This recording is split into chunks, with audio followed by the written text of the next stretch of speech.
Bonjour à toutes et tous, vous écoutez First Print, votre podcast comics préféré. Et aujourd'hui, on se retrouve pour une nouvelle émission du format Super Friends avec l'accent anglais qui va bien. Vous le savez, à First Print, on aime accueillir des gens qui, par leur travail, par leur passion, font vivre la pop culture, la culture comics et la culture bande dessinée. Et aujourd'hui, comme on l'a déjà fait pour d'autres projets, on vous renvoie aux autres Super Friends sur cette thématique. On est heureux d'accueillir un auteur qui se lance dans le marché de la bande dessinée. Je cherchais un petit adjectif, vois-tu, et tu ne peux pas encore parler parce que je ne t'ai pas présenté. Donc là, tu vois, je dois faire un monologue. Voilà, le marché dur, âpre de la bande dessinée, mais porteur aussi de très belles choses. Donc aujourd'hui, on va parler bande dessinée, financement participatif, et on va parler d'un petit cerf qui se lance dans les étoiles. Bienvenue sur Super Friends spécial Moondir.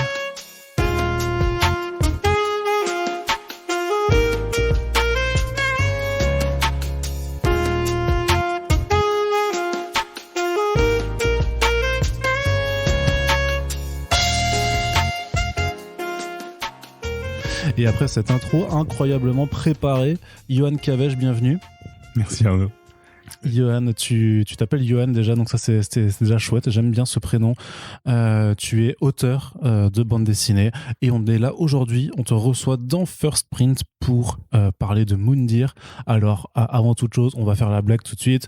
LOL, Moondir comme dans Koh-Lanta. Ouais, faut peut-être dire aux gens au moins un jour que ça vient de là. Et ça vient vraiment de là ? Ça vient vraiment de là. D'accord, ok. Et donc, voilà, la blague est faite, mais tu vas pouvoir expliquer ça un petit peu plus en détail. Mais justement, comme c'est la première fois qu'on te reçoit dans First Print, et pour un petit peu te mettre plus à l'aise, on va simplement te demander de te présenter, puisque les gens adorent parler d'eux. C'est pas vrai du tout. En fait, ils détestent ça, mais du coup, c'est pour te mettre encore moins à l'aise. Ouais, je suis à l'aise. Donc, je m'appelle Johan Cavège, j'ai 23 ans. Je kiffe la BD depuis que je suis tout petit, donc j'ai fait comme beaucoup de passionnés de BD et de dessin une école d'art, d'abord d'animation parce que je voyais pas la BD comme quelque chose duquel je pourrais vivre, mais je pense qu'on pourra peut-être en reparler un peu. Et puis en fait pendant mes études d'animation en plein milieu j'avais été à mon premier Angoulême, le premier où je suis vraiment resté. Il y avait l'expo du mangaka Taiyo Matsumoto que je connaissais pas du tout avant et qui m'a juste frappé. En fait, j'ai tellement adoré cette expo. J'ai passé des heures devant les planches et je me suis dit faut que je fasse ça quoi.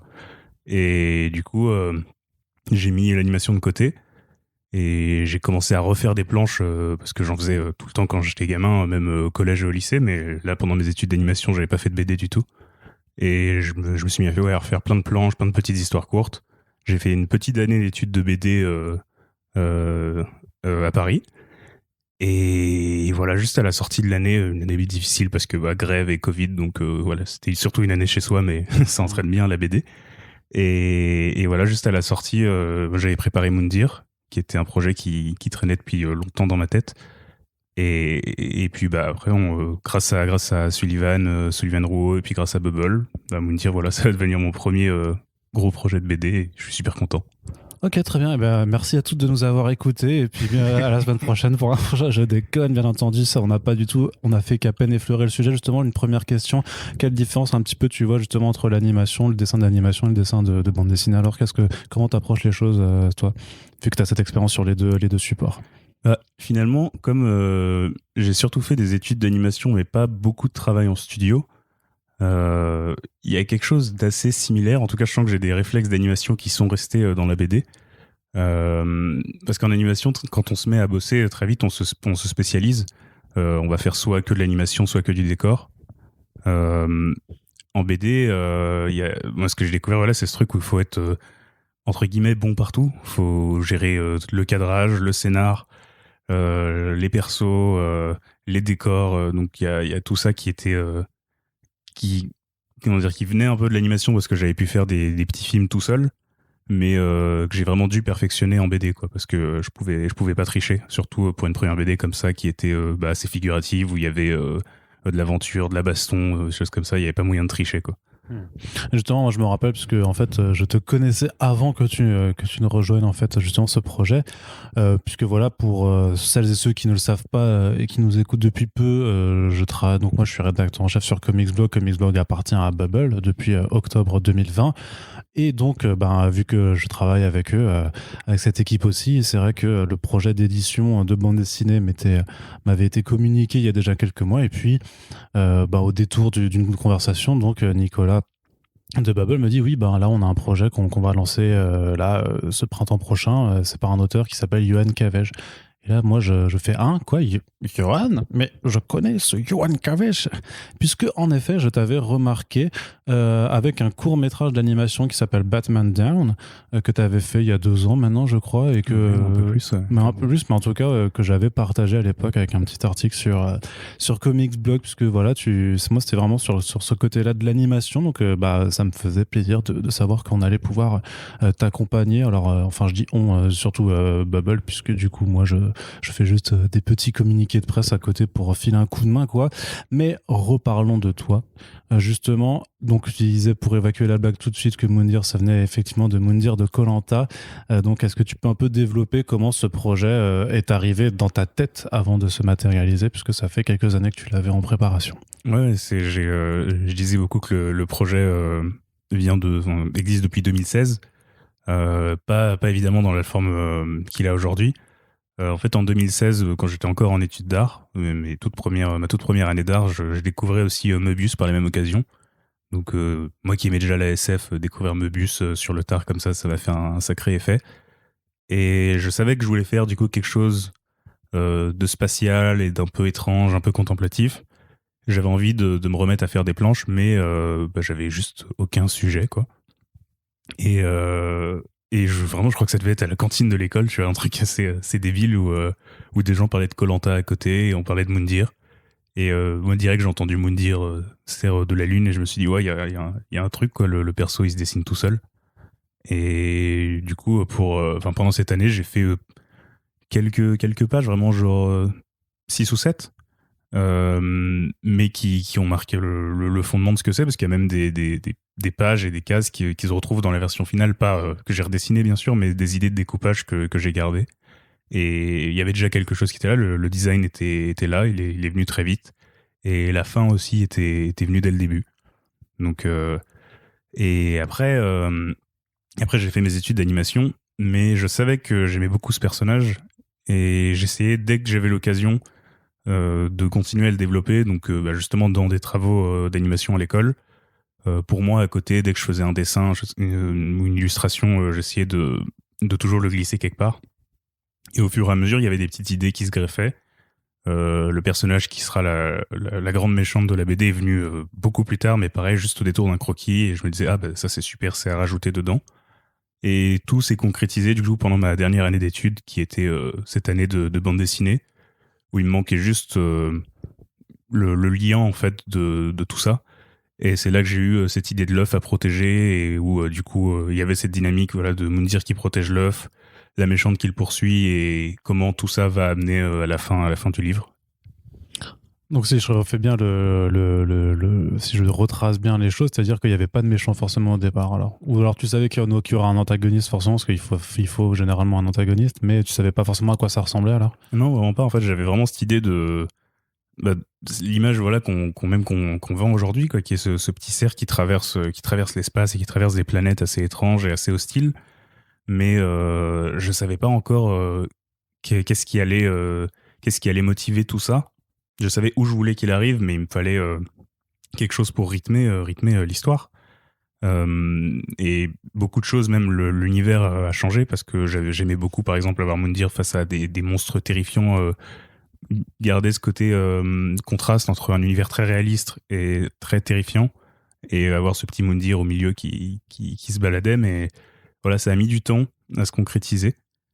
Et aujourd'hui, moi, je pense que là, il y a quelque chose d'assez simple et en même temps d'assez solide pour faire tenir les 200 pages quand même de l'histoire. Voilà, donc 200 pages, Moundir. Est-ce que tu peux juste expliquer quand même le principe, le pitch de cette œuvre, puisqu'on parle là de comment ça s'est formé, mais là, les gens qui nous écoutent et qui ne connaissent pas se disent « Ok, j'ai compris, il y a un cerf, il y a un œuf et une méchante, mais on ne sait pas forcément de quoi ça parle. Bah, à vrai dire, c'est à peu près tous ces bouts là qu'on a dit font à peu près le pitch parce que donc Moundir, c'est l'histoire de ce petit cerf astronaute qui protège un œuf et qui est poursuivi par cette étrange créature qui monte sur un cerf géant, un cerf bleu géant et du coup qui va devoir avec son petit vaisseau traverser l'espace pour essayer de fuir sa poursuivante.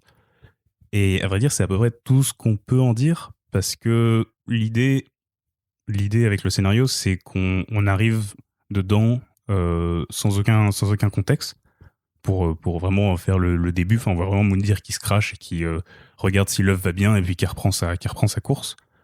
Et ce que je voulais, c'était que au fur et à mesure que la course-poursuite se fait, on découvre à travers les planètes, à travers quelques rares dialogues, à travers les actions de Moundir, qu'est-ce qui se passe en fait, quel est le contexte autour de cette course-poursuite, d'où les deux personnages viennent et où est-ce qu'ils vont. C'est-à-dire que toi, tu voulais pas avoir de l'exposition, en fait. Tu voulais pas commencer avec une introduction qui allait t'expliquer un petit peu tous les principes, tous les tenants et les aboutissants. T'aimes pas ça ou c'était juste le choix ici?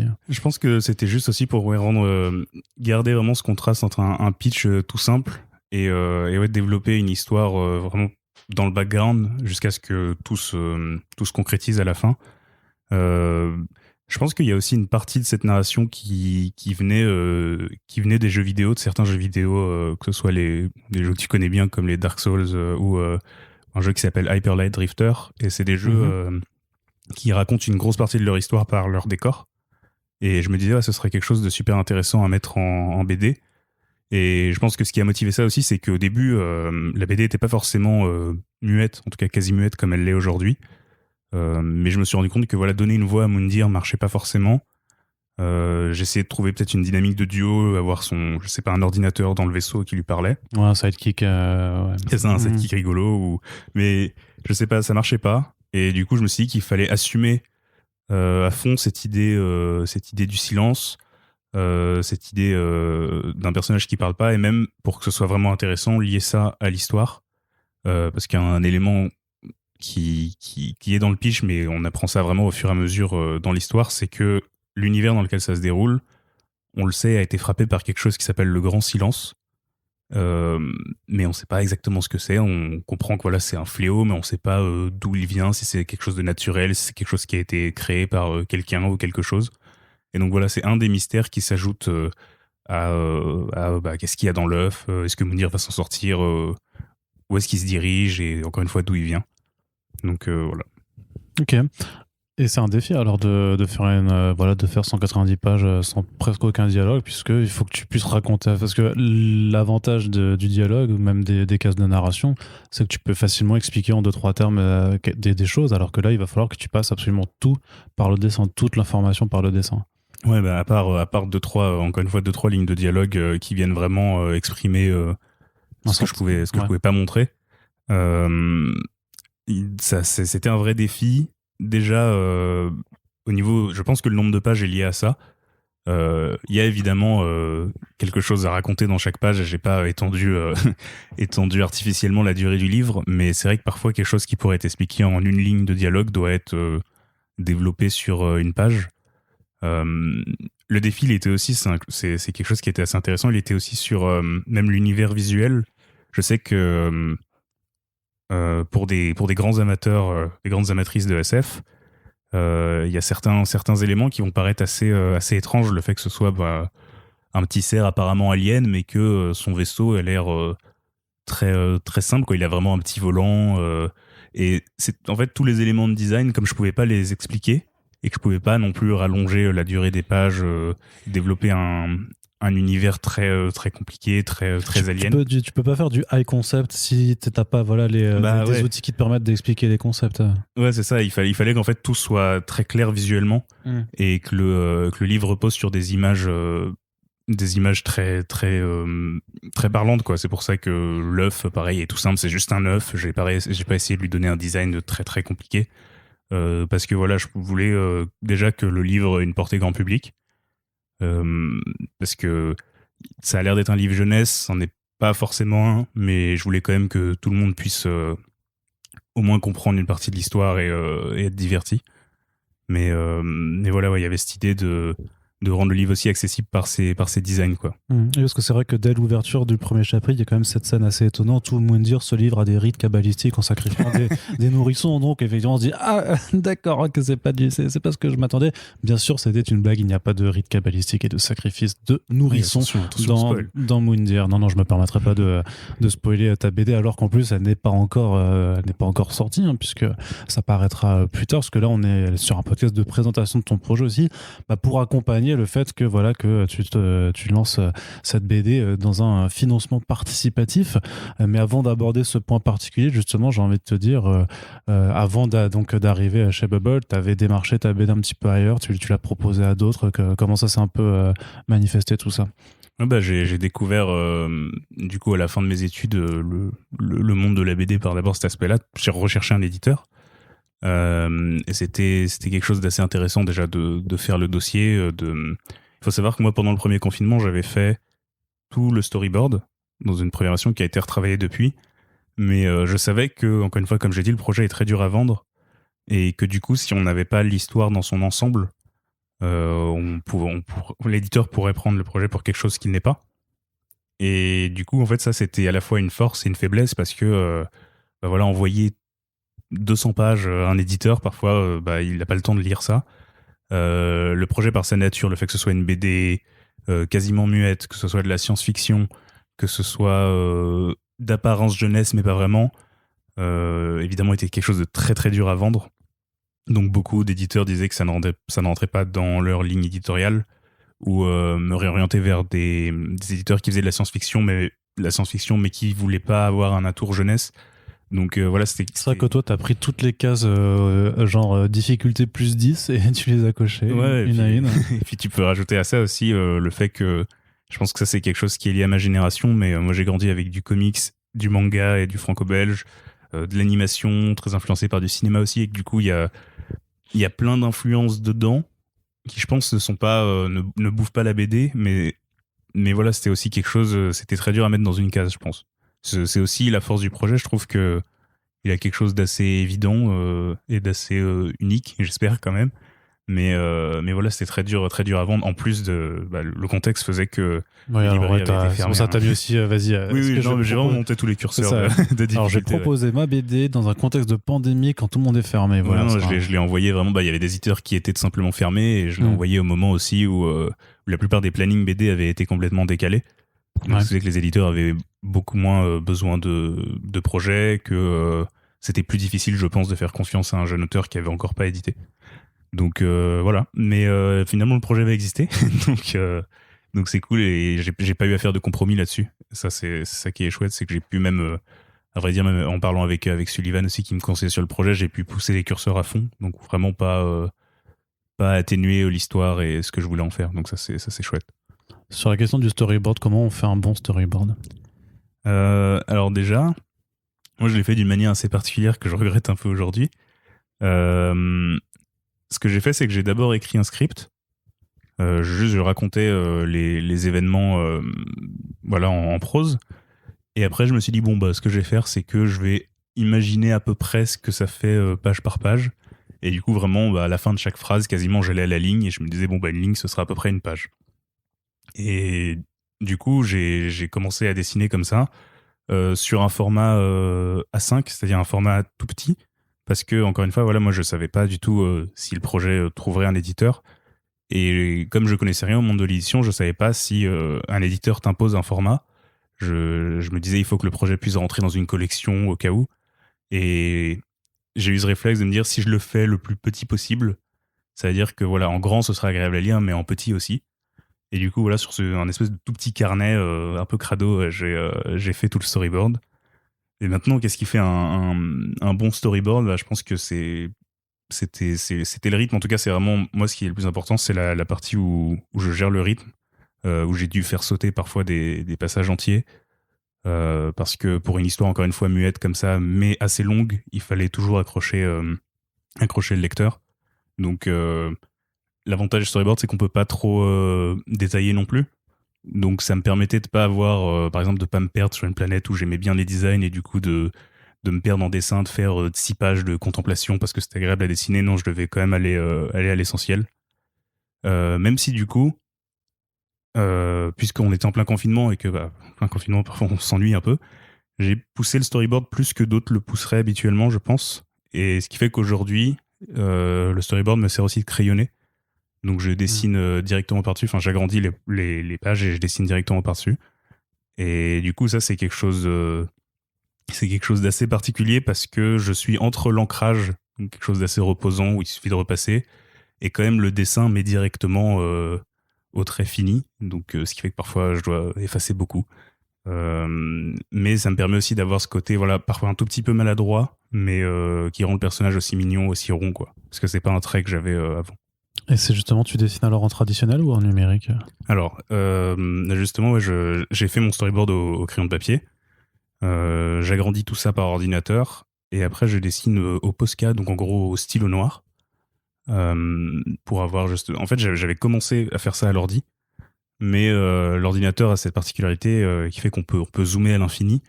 Et du coup, je faisais quelque chose de presque trop détaillé. Ça manquait un peu, je trouve, de charme et ouais, de rondeur, qui est quelque chose quand même qui ajoute beaucoup au personnage et à l'univers. Et du coup, en bossant en traditionnel, je pouvais pas zoomer. J'avais un stylo, en tout cas un stylo de base, qui était assez épais, et ce qui me forçait à garder une forme de ligne claire, qui me garde un trait assez rond, assez mignon. Mais par contre, pour la couleur, là, j'étais beaucoup plus à l'aise à l'ordinateur. Donc, une fois mes planches finies, je les passe à l'ordinateur, je fais la couleur. Et pour rajouter un peu de chaleur et quelque chose d'un peu mignon, j'ai quelques touches d'aquarelle et de crayon, ça pour le coup j'ai fait à la main, que j'ai scanné, et qui donne un genre de filtre à chaque planche et qui rend les ombres un peu plus chaleureuses et les lumières aussi un peu plus mignonnes, quoi. Comment tu détermines un petit peu dans chacune de tes scènes la façon dont tu vas les découper? Comment est-ce que tu gères vraiment l'équilibre de alors là c'est bon, j'arrive à découper par exemple, on va dire le crash du début, comme ça on ne spoil pas parce que les planches sont disponibles en preview sur le net. Ce crash là, comment tu as su que voilà en 3 planches c'était bon alors que ça aurait pu être t'aurais pu le raconter en 2 planches, peut-être même en une seule, ou voir l'étendre sur 10 si tu voulais, je sais pas, te faire plaisir en détaillant un crash. Vraiment comment on sait ce genre de choses? Je pense qu'il y a une partie inconsciente qui vient par exemple du fait de lire beaucoup de BD de différents styles, ce qui fait que encore une fois je me suis pas interdit certains découpages si j'avais besoin de faire quelque chose qui évoquait plus le manga avec des grandes cases qui sont pas forcément carrées. J'allais utiliser ça. Si j'avais besoin de faire un gaufrier très comics de 9 cases, je le faisais aussi. Et il y a aussi, comme j'avais raconté, mon processus à la base qui faisait que j'ai découpé un peu automatiquement mon script en nombre de pages. Et que comme j'avais quand même essayé d'abord de rythmer un peu mon écriture et de déjà là enlever une partie du superflu, le nombre de pages s'est fait à peu près tout seul. Je pense qu'en écrivant, j'avais quand même quelque chose de très visuel en tête. Quand je faisais ça, que je le montrais à mes professeurs, parfois ils me disaient mais comment tu vas représenter ça? Je disais non mais si je vois la page déjà. Donc je pense que ce qui était bien en fait pour découper facilement sa BD, c'était au cours de l'écriture d'avoir déjà le découpage en tête. Et un des bons conseils aussi qu'on m'avait donné, c'est comme je viens de l'animation, parfois j'avais tendance à penser comme un animateur ou comme un réalisateur entre guillemets et de diluer un peu trop le temps.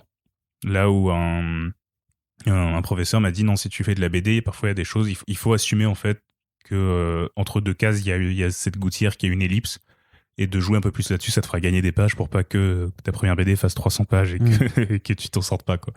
C'est le fameux art invisible. Ouais. De Scott McCloud.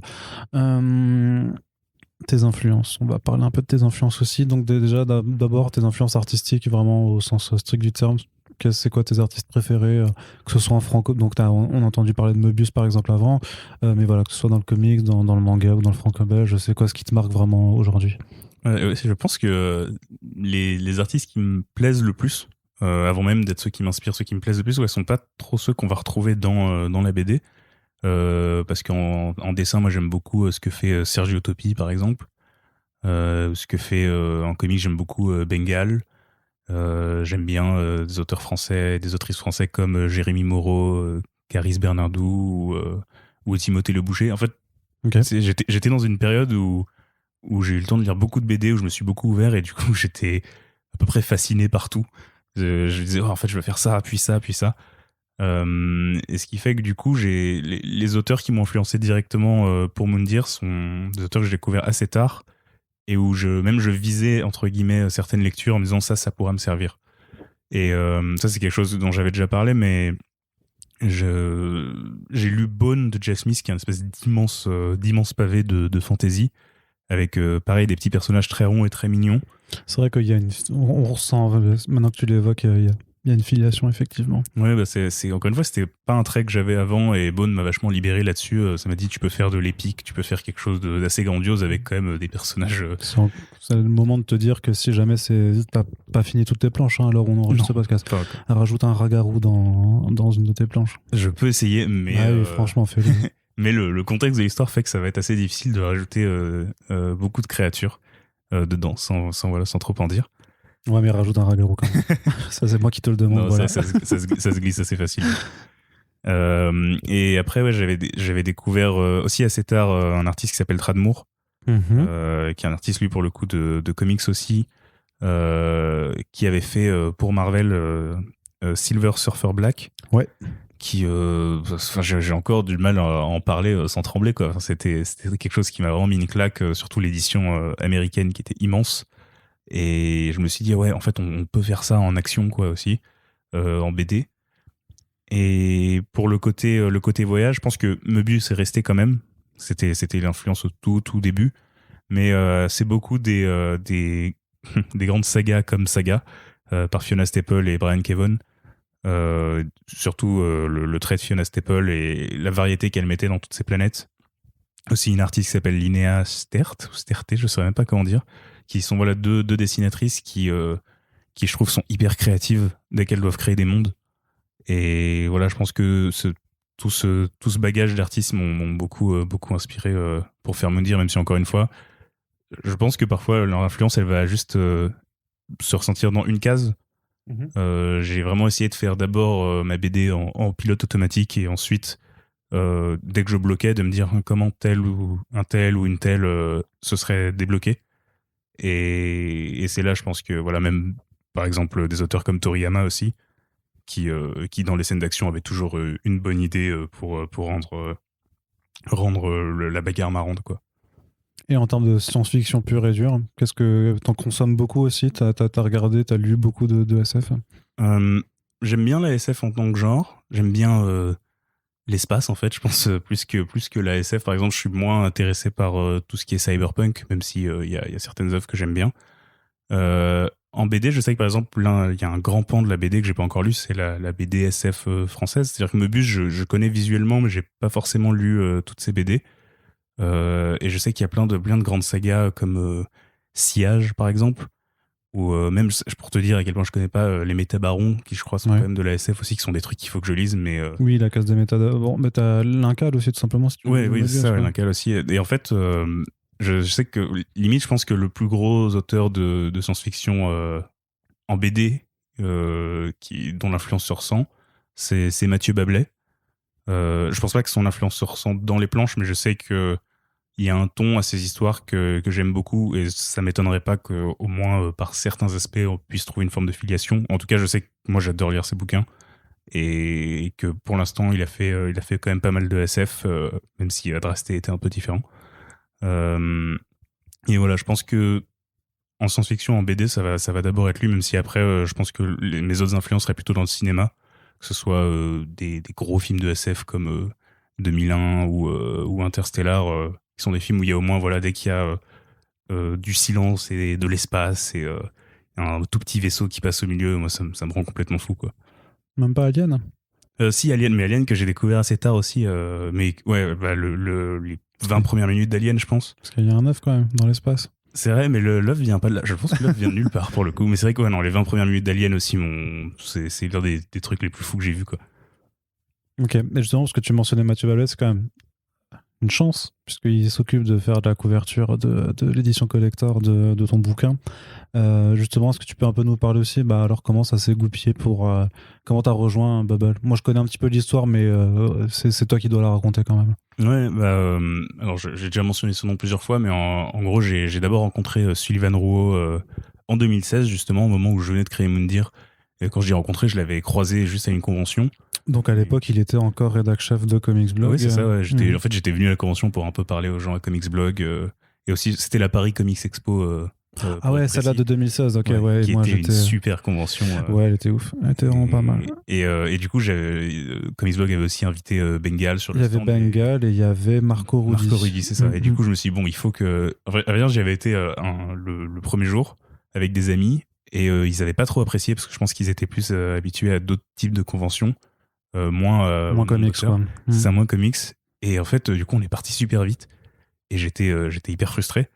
Et du coup, le dernier jour de la convention, alors que pourtant j'avais pas trop d'argent de poche ou quoi, je me suis dit non, mais il faut que j'y retourne en fait, c'est complètement ouf ce qui se passe.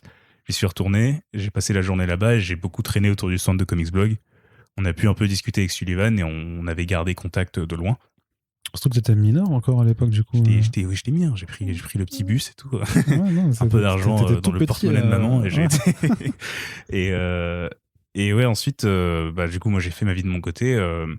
Mais dès que j'ai dû envoyer mon dossier à des éditeurs, je me suis dit, je sais que iComics fait pas de création, mais pourquoi pas essayer.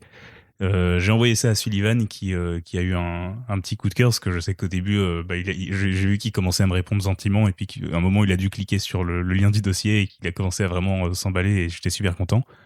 Et je pense que voilà, avec Bubble qui cherchait un projet pile au bon moment, ça a collé parce que iComics faisait pas de création, mais Bubble recherchait de la création. Et du coup, on s'est dit, voilà, avec Bubble, on savait qu'on allait passer par du financement participatif. Comment faire que la campagne, marche bien, comment même qu'elle soit adoubée par certains auteurs entre guillemets, et quels auteurs et quelles autrices correspondraient à l'univers de Moundir. Et clairement, Mathieu Bablet, puisque c'était possible de le contacter, j'ai foncé quoi. Et à vrai dire, tous les dessinateurs et dessinatrices qu'on a, je trouve correspond super bien à au moins un aspect de Moundir, qui est une histoire qui je pense a pas mal de déclinaisons parce que par exemple on va traverser des planètes naturelles et du coup avoir Johan Sacré là-dessus c'était super cool. On a aussi un côté un peu mythologique, on va traverser des ruines, c'est là que l'artiste Mimi qui est une jeune artiste marchait super bien et voilà on a un peu de tout. Je sais que par exemple moi j'étais frustré de pas faire passer assez de temps dans son vaisseau à Moundir et avoir Guillaume Singelin qui adore faire plein de petits machins technologiques, de petites machines et tout, aller faire une super illu sans trop vous en dire aussi de ce que Guillaume prépare. Mais voilà, tous les artistes qu'on a invités, moi je trouve ça, je suis encore une fois super content et je trouve que de ce que j'ai vu, ils ont fait un boulot incroyable quoi. C'est pour toi, comment dire, c'est un élément essentiel le financement participatif dans le milieu de l'édition parce qu'on voit notamment et c'est dommage parce que ça empêche un peu tout le monde de respirer, mais il y a eu beaucoup de projets d'édition en financement participatif ces derniers temps. Nous même avec First Print, là on en relaye à chaque fois, chaque émission on vous dit ouais il y a ça qui existe, donc c'est vraiment devenu une partie complètement intégrale de ce milieu là pour toi. Ouais, c'est quelque chose que j'ai découvert aussi assez tard, c'est un milieu que je connaissais pas forcément. Et oui, je me suis rendu compte qu'il y avait beaucoup de BD qui se faisaient, mais parce que en fait c'est assez idéal comme manière de faire entre guillemets dans le contexte actuel du marché, c'est qu'on peut faut savoir qu'il y a beaucoup de BD qui sont détruites quand elles se vendent pas. Oui. Sur le marché traditionnel en librairie. Le fameux pilon. C'est ça qui vont au pilon. Et c'est d'ailleurs ce que Nicolas Beaujon expliquait dans un récent podcast où en fait tu as même en fait des questions de flux d'aller et de retour qui sont le marché plutôt que même la mise en place de bandes dessinées dans un lieu de culture en fait où tu vas les acheter quoi, où limite les flux d'envoi et de retour c'est ça en fait le vrai moteur économique et c'est une dimension assez dingue quand tu la rends compte quoi. Il y a quelque chose d'assez absurde où il y a certains bouquins qui sont nés pour mourir quoi. Enfin, c'est assez triste et du coup moi c'est ce que j'ai compris avec Bubble, c'est que grâce au financement participatif il y a quand même un moyen de déjà de faire une bonne campagne de promotion, ça qui est sympa aussi, ça fait une exaltation autour du projet pour un projet qui sort de nulle part. C'est quelque chose d'assez bénéfique, mais c'est surtout un moyen déjà d'éviter la surproduction, parce que dans une première partie, en fait, on sait exactement le nombre de personnes qui ont commandé le livre, et ça permet aussi d'estimer un peu le succès que le livre aura derrière, même si le marché du LUL et le marché en librairie n'est pas le même. Donc il y a déjà cet intérêt-là. Il y a aussi l'intérêt que, encore une fois, puisqu'il y a des livres qui vont directement à la mort et que l'éditeur n'est pas forcément sûr de se rembourser sur chaque livre, ça a le mérite, entre guillemets, d'amortir le coût du livre avant qu'il soit créé. Et pour des structures comme Bubble qui, mine de rien, faut quand même le dire, prennent un gros risque en faisant un aussi gros livre avec un auteur qui n'est pas encore connu. Je précise pas encore, hein, je croise les doigts. On refait un podcast dans 10 ans qui s'appellera Johan Cavege, les racines d'un succès fou, un truc comme ça, tu vois, et on se remémorera quand à l'époque, voilà. Enfin, je veux dire, quand First Print sera d'ailleurs devenu une émission sur le service public et ce genre de choses, hein, tu vois. Non, pour se dire, ça va te faire un peu rire, mais moi, vraiment, il y a quoi, j'ai découvert Comics Blog en 2015, je crois, avec la superbe critique d'Age of Ultron. La fameuse, ouais. Et ouais, de très tôt, je me suis dit, comment ce serait trop cool de faire un podcast là-bas quand j'aurais fait ma première BD. Et First Print, c'est bien aussi. C'est pas Comics Blog, mais c'est pas mal non plus quand même. Oui, parce que tu parles quand même. Enfin, tu dis auteur pas connu. Enfin, c'est quelque chose que tu as ressenti parce que de toute façon, tout le monde connaît sa première fois quelque part. C'est pas non plus. Enfin voilà, je veux dire, si tu parles de Mathieu Pablet, si on parle encore de lui, on fait coucou Mathieu. Mais même un Mathieu Pablet a bien commencé à un moment, avec son premier projet. Ouais, non, je pense que même je dis ça, mais je me rends compte à quel point j'ai de la chance que ce soit quand même un gros lancement, en fait, que Bubble, en faisant pour l'instant qu'une seule BD, même s'il y a d'autres projets derrière qui seront sûrement annoncés, chouchoute vraiment le projet. Encore une fois, le fait d'avoir autant d'auteurs et d'autrices super talentueux pour le pousser, mais même le fait de mettre toute sa communication dessus, c'est quelque chose qui fait que même pour une première BD d'un premier auteur, on fait pas les choses de manière timide, quoi. On fait un gros livre, un beau livre, qui j'espère va bien fonctionner sur Ulule et puis en librairie derrière. Tu t'as ressenti la pression un peu quand même? Ouais, non, carrément. J'essaie de garder un air un peu reposé, mais voir en fait plein de messages, parce que pour le coup je lis encore une fois, je le précise, tous les messages sur Ulule, quoi, et ouais, je pense que j'ai peut-être ralenti un peu le rythme là parce que je prends plus de temps sur mes planches, parce que je me dis, il y a tellement de gens, que ce soit des gens que je connais, mais aussi beaucoup de gens que je connais pas, qui m'envoient des messages super gentils, qui ont l'air hyper passionnés par la BD, par les planches qu'on a montrées, par le petit trailer qu'on a fait aussi. Donc ouais, ça fout une sacrée pression. En plus, je vois que le personnage marche bien. J'ai vu sur certains groupes Facebook des gens qui commençaient à faire quasiment des fanarts, en tout cas qui s'amusaient à reprendre le perso aussi. Donc ça fout une certaine pression, mais le livre sera ce qui sera. Voilà, je me donne à fond en tout cas, vraiment jusqu'à la date de rendu des planches. Non, mais justement, c'est quoi ton rythme de travail? Alors, tu fais une planche par jour, 2, 3, 12? Allez, t'en fais peut-être 12. En fait, c'est hyper variable parce que je pense que ça va dépendre de l'environnement dans lequel se trouve Moundir au moment où je dessine. Si je suis dans une très grande ville en ruine, je vais peut-être un peu ralentir le rythme pour faire tous les bâtiments, mais dès que je suis dans l'espace et que le fond est noir, ça va peut-être un peu plus vite, encore que le traditionnel fait qu'on peut pas tricher avec des aplats noirs et que parfois il faut être très précis et très minutieux. Donc on va dire, pour faire une très grande fourchette, je vais être entre 1 et 4 planches. 4 planches, c'est les jours où ça va très très bien, et 1, c'est les jours où j'ai un peu de mal. Mais sachant que pour l'instant, on a montré quelques planches couleurs parce que c'était les premières que j'avais faites. Il fallait que je fasse un test couleur, mais pour l'instant, je préfère faire tout le noir et blanc d'un bloc, parce qu'encore une fois, c'est un style graphique assez nouveau pour moi, à me dire, que j'appliquais pas exactement avant. La technique, les outils que j'utilise, je les ai jamais utilisés avant. Et j'avais pas envie que mon trait évolue trop entre la première page et la dernière page. C'est quelque chose, justement, le fait d'avoir un personnage qui change de planète aussi fait que parfois, par exemple, si mon trait devient de plus en plus détaillé, On va moins s'en rendre compte parce qu'on est sur une planète différente et du coup on a juste l'impression que c'est le décor qui change. Donc il y a des petites astuces comme ça qui font que j'ai pallié à certains soucis. Mais voilà, pour l'instant je suis entre, on va dire, 1 et 3, parce que 4 c'est vraiment les jours où j'ai bu beaucoup de Red Bull. Une et 3 planches par jour au trait, et puis la couleur qui sera faite cet été en un gros bloc. Alors, juste le moment de préciser que ce podcast n'est pas sponsorisé par Red Bull. Non, ce placement de produit un petit peu odieux de ta part, Johan Cavesh, quand même. Je n'en bois pas. Voilà, en plus, voilà, tu nous fais une François de Rugy, quoi. C'est-à-dire que plus sur le fait, tu nies tout en bloc. Ça me donne mal à la tête. Ça te rend allergique. Mais justement, j'allais dire, tu reviens un petit peu sur certaines planches, justement, quand tu progresses et tout, et tu reviens, tu regardes 30 planches en arrière, tu dis, ah merde, en fait, ça, j'ai envie de le dessiner. À quel moment tu arrives un peu à te contrôler avec c'est quelque chose que personnellement j'ai quand même vachement observé maintenant à force de parler avec des artistes, c'est que cette obsession du mieux qui doit être mis en face du le mieux est l'ennemi du bien, quoi. C'est-à-dire qu'à un moment ta planche elle est bien, peut-être qu'elle pourrait être mieux, mais t'as pas le time non plus de tout retravailler à chaque fois, sinon tu finis jamais.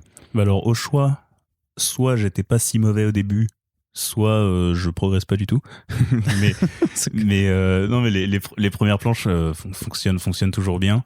Et je pense que limite, justement, si mon trait se détaille un tout petit peu plus vers la fin, je pense même qu'avec le ton de la BD qui devient quand même un peu plus lourd et un peu plus sérieux en fin d'album, le trait s'adaptera au ton, en fait. Donc, il n'y a pas trop de soucis là-dessus. Après, contrairement à plein d'autres amis à moi qui dessinent aussi et qui sont des gens assez perfectionnistes, moi, je pense que ma force, c'était juste parfois d'accepter qu'encore une fois la planche elle est comme elle est et qu'elle fonctionne.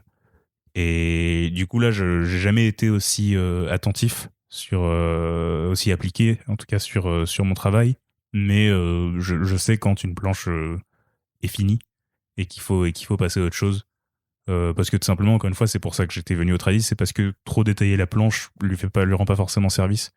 C'est pour ça que doucement là aussi j'essaye de m'initier on va dire aux grands artistes de la ligne claire, qui est encore une fois un autre des aspects de la BD que j'ai moins creusé.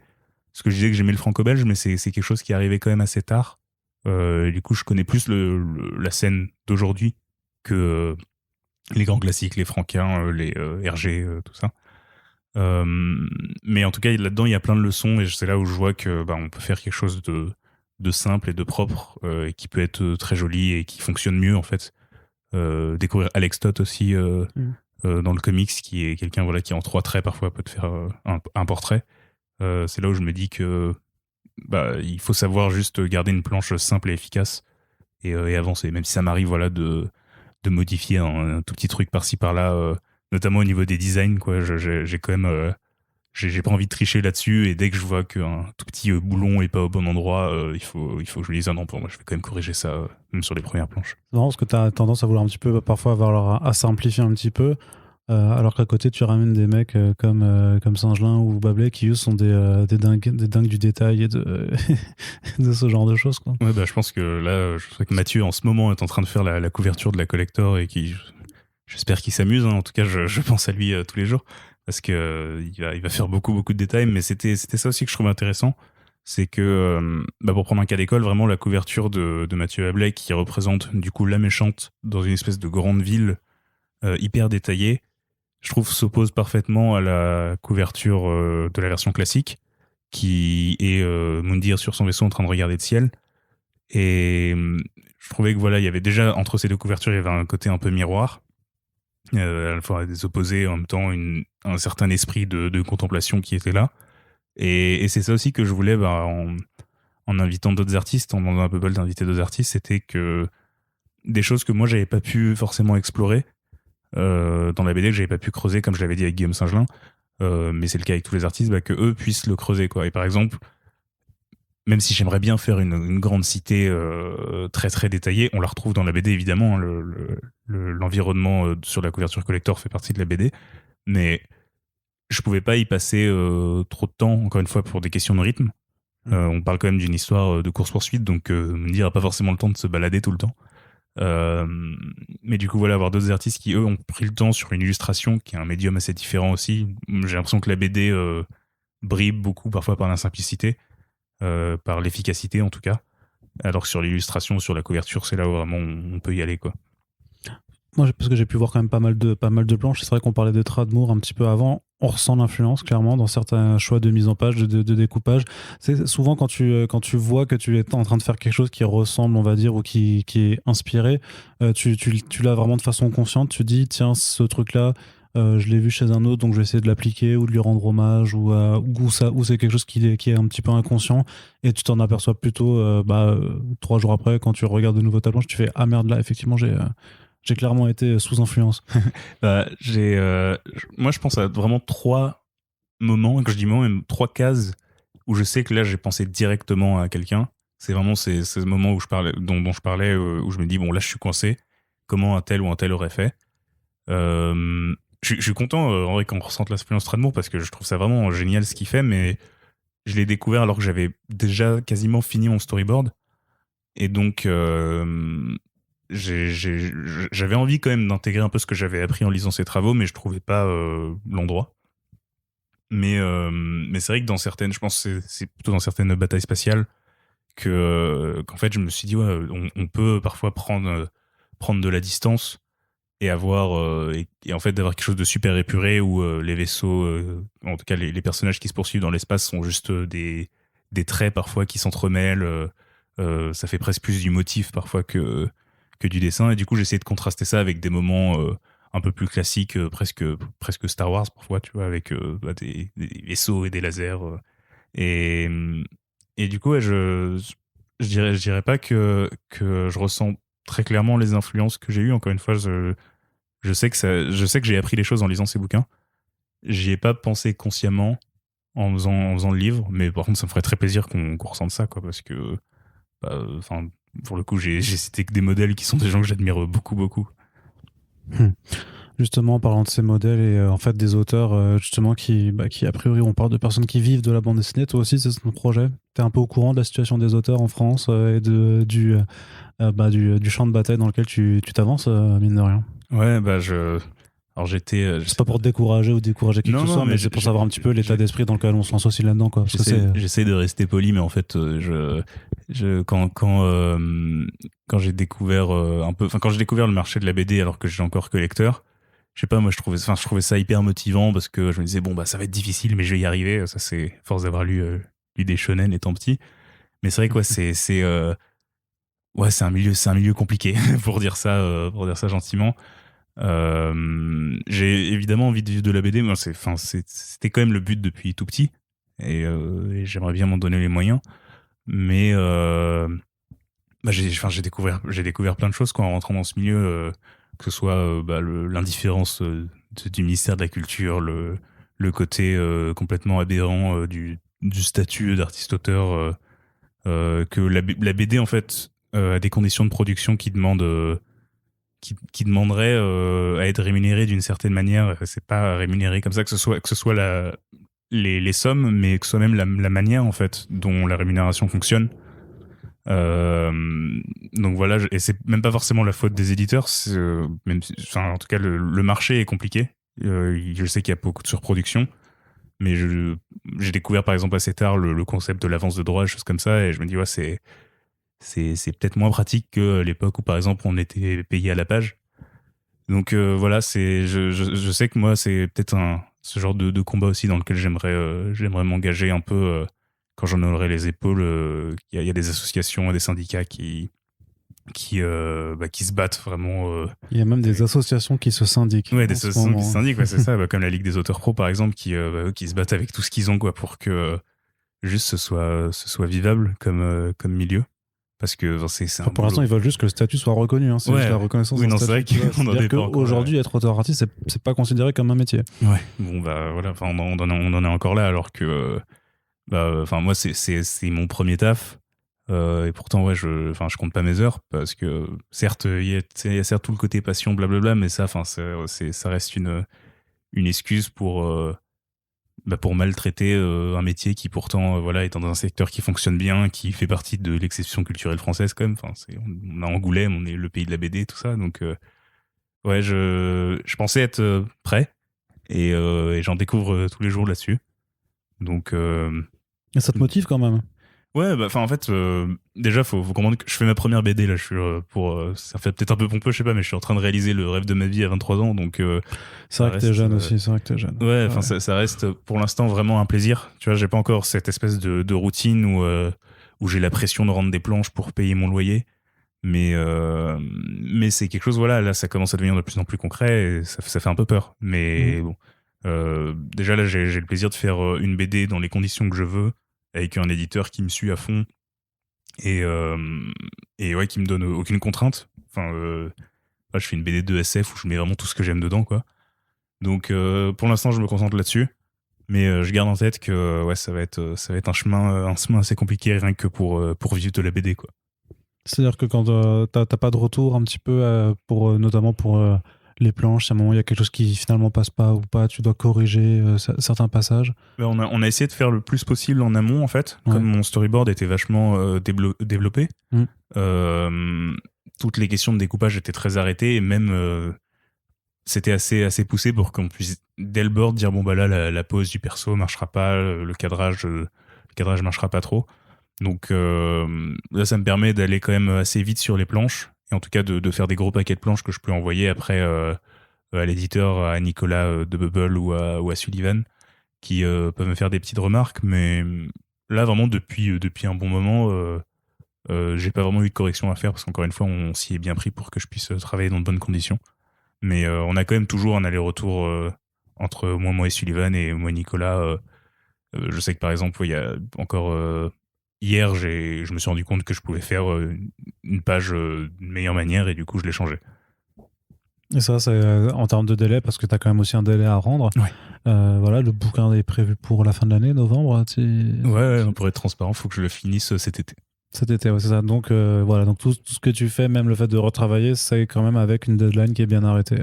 Ouais, je vais essayer. Je pense que, encore une fois, c'est peut-être la pression aussi du premier auteur, mais je me dis, bon, il faut que je montre que je suis quelqu'un de sérieux, qui respecte les deadlines. Et puis, encore une fois, Bubble m'a quand même laissé une deadline qui fait que je peux le faire à plein temps. Oui, parce que c'est pas non plus comme si tu avais d'autres, on va dire, d'autres occupations. C'est pas comme si là, on pouvait pas te proposer d'aller boire des coups parce qu'il fait beau. Non, en plus, ouais, le contexte est plutôt favorable. Ouais, malheureusement favorable, mais même si on dit que pour les auteurs ou les artistes, ça changeait pas des masses puisque eux sont tout le temps confinés. Parce que voilà. C'est ça, c'est la blague qui a tourné. Ouais, quand t'es auteur de BD, tu t'es pas déconfiné depuis mars dernier, quoi. Mais du coup, voilà, au moins là, j'ai l'expérience de savoir ce que ça fait de faire une BD à plein temps. Je sais que tout le monde n'a pas forcément cette chance, même chez les auteurs pros, qui ont sorti plusieurs livres. Donc voilà, pour l'instant, j'en profite à fond et j'essaie de faire encore une fois la meilleure BD possible. Et au moins, je m'éclate, quoi. Donc ça, c'est très très cool. Ok. Un petit mot pour la fin, du coup, pour conclure, puisque voilà, les gens maintenant connaissent le projet, grosso modo, savent voilà, qui tu es. L'important, c'est aussi de connaître l'auteur derrière, parce qu'alors, il y a une structure et tout ça, il y a de l'édition, mais surtout, l'important pour nous, là, c'est mettre en avant ta personne et ton taf. Donc, pour ton taf, bien entendu, il y a la page Ulule en ce moment sur laquelle on peut voir plusieurs de tes planches. Il y a aussi sur ton ArtStation qu'on peut voir pas mal de... ArtStation, Facebook et Instagram, surtout. Voilà, oui, parce que tu t'es lancé sur les réseaux sociaux un peu partout maintenant. J'ai découvert Twitter. Et c'est quelque chose, c'est un autre monde, Twitter. Donc, on en reparle aussi dans 10 mois pour voir ton appréciation de la chose. Non, mais ça reste tu vois, un autre aspect du métier qu'il n'y avait pas aussi, je pense, de gérer sa communication, de gérer une communauté presque parfois. Et alors, moi, pour l'instant, c'est mine de rien encore tout petit et je vois le temps que ça peut prendre dans une journée, quoi. Ouais. Donc, voilà, il y a plein de choses en plus, voilà, pour refaire un mot sur le métier, mais il y a plein de choses quand t'es auteur complet et que tu fais la couleur et le scan et le nettoyage des planches et tout, ouais, il y a de quoi faire, quoi. Mais ouais, un mot pour la fin. Je pense que de toute façon, moi, je peux pas y couper. Faut que je remercie tous les gens déjà qui ont soutenu la campagne parce que on a eu un super démarrage et ça s'arrête pas, quoi. Non, ça s'arrête pas. Il y a encore quelques paliers alors. Donc nous, on sort le podcast là. En tout cas, on l'a enregistré le 7 avril. Il sortira quelques jours après. Mais voilà, il y a encore 2-3 paliers à franchir pour à la fois ramener tous les artistes invités. Ouais, ça vraiment, je suis sûr que ça vaut le coup, quoi. Moi, j'ai vu certains dessins qui sont impressionnants. Ouais, et après, il y a même un palier supplémentaire pour avoir un plus beau bouquin et pour avoir aussi des goodies. Donc voilà, l'idée c'est de vous inviter à, dès que possible, dès que vous écoutez ce podcast, si la campagne est toujours en cours, d'aller y jeter un œil. Et puis si ce que vous voyez vous plaît et qu'en plus vous avez apprécié ce podcast, voilà, l'idée c'est que vous puissiez soutenir, et ce, même avant la fin de la campagne, puisque voilà, l'idée c'est d'aller le plus loin possible, et notamment parce que c'est vrai qu'on l'a pas trop abordé, parce que même sur l'aspect économique, c'est quand même justement par rapport au circuit traditionnel, tu as une meilleure rémunération que la plupart des auteurs dans le secteur de l'édition, et donc voilà, plus cette campagne sera réussie, plus aussi toi tu seras rémunéré, quoi. Ah oui, on va partager à fond, s'il vous plaît. Donc voilà, voilà, donc faites-le pour Yohan, surtout. Donc Moon Deer, on en reparlera de toute façon aussi cet automne quand ça sortira, puisque voilà, il va falloir attendre que le bouquin soit fini. Donc personnellement, j'ai hâte de te voir avancer là-dessus. Je sais que j'aurai un accès privilégié à tes planches. Enfin, j'espère que tu me laisseras un petit peu regarder tout ça peut s'arranger, au cours des prochains mois. Et puis ma foi, voilà, n'hésitez pas à jeter un œil sur la campagne. Le lien est dans la description du podcast, et sinon vous recherchez juste Moon Deer sur Ulule. Et puis on se dit à bientôt, Yohan. Merci encore d'être venu chez nous. Merci à toi, et à bientôt. Et à bientôt. Et puis voilà, donc les conseils habituels aussi pour le podcast, vous pouvez partager l'émission, et là c'est vachement plus important pour faire découvrir ce projet. Donc si vous ne le faites pas pour le podcast, faites-le pour l'auteur. C'est un double partage là, donc ouais. Ah ouais, mais à chaque fois en général, tous les Super Friends de toute façon sont là. Enfin, moi, quand on vous dit de les partager, c'est parce que ça fera du bien à la fois pour nos émissions, mais aussi pour les personnes qui y sont présentes et qui parlent de leurs travaux. En tout cas, on espère que ça vous a plu, et on vous donne rendez-vous très bientôt pour les prochains podcasts. Salut!